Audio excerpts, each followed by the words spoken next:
Hello, my name is Richard McMurtry. I'm an environmental engineer and environmentalist that knows a lot about the Santa Clara Valley Water District. I want the Water District to succeed in its multiple missions of flood control, water supply, and environmental stewardship. Unfortunately, Measure B was written by the old guard at the Water District, those who are so resistant to real environmental change, but are very sophisticated in promoting a public relations image of being an environmental leader. Please see our website, which has a series of essays and videos that discuss Measure B in some detail. For today, I just want to hit 3 of the major issues with Measure B. Number 1, the good things that Measure B does for the environment is small compared to the things the Water District refuses to do in avoiding its environmental responsibilities. By voting yes, you would allow the district to continue this pattern. It isn't true that the repair of the earthquake-unsafe dams is dependent upon Measure B passing this year. The dam repairs will proceed on schedule regardless of what happens to Measure B. Third, though there are a few excellent projects in both the water pollution and the environmental categories, most of the money is not focused on what will make a difference to either water quality or the environment. So why is the environmental community so divided? Some opposing, some neutral, some supporting.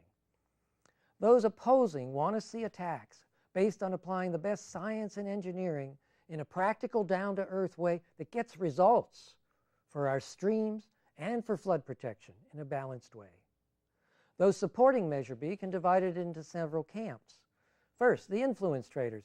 These are those who realize the failings of the Water District but believe that by endorsing Measure B, they can have influence on the district to improve their ways. Why they believe they can do that when the environmental groups have been trying to do that for 10 years is a little unclear. Second, the earthquake aware. There are those who have listened to the district's arguments about dam earthquake repair being dependent on Measure B and believe those arguments were true, even though they weren't true. Third, the grant recipients. These are those who get environmental grants from the district. They see those grants as doing good work for the environment, and so they support the Water District in its attempt to raise funds through Measure B, even though Measure B goes primarily for the flood control program. The fearful. Those who fear that if we wait till June 2016 that the tax won't pass. This is a matter of fear. As a matter of fact, over 40% of the taxes on ballots in California in presidential primary of 2012 were successful.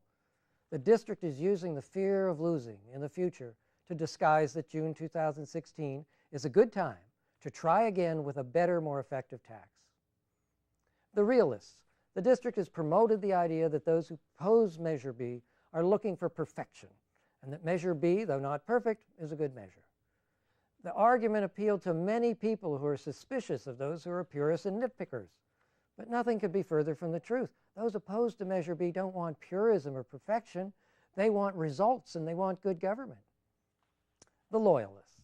These are people who are loyal to a committed environmentalist who got elected to the Water District Board in 2010. They simply trusted that if this person supported Measure B, then they should support that person and support Measure B. The remaining neutrals. For some groups, the failings of the Water District to meet their environmental commitments was very forefront in their deliberations. But there were also those in those groups who could see the good aspects of Measure B. They were split in their views and tended to vote to remain neutral.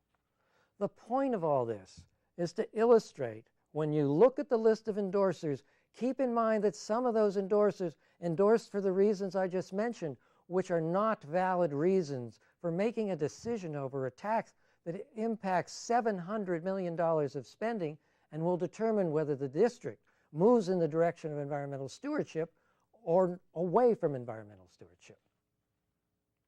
What all these groups overlooked is that if Measure B passes in November, then the district will have no incentive to keep their environmental commitments and to deliver on actually restoring our streams to be healthy.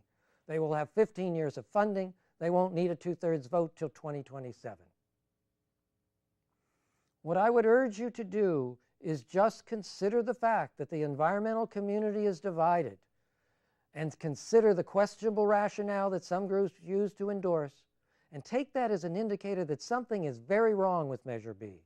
that it deserves to be defeated on November 6th, and that the community needs to work with the district to rewrite Measure B and come back in June of 2016 with a better tax.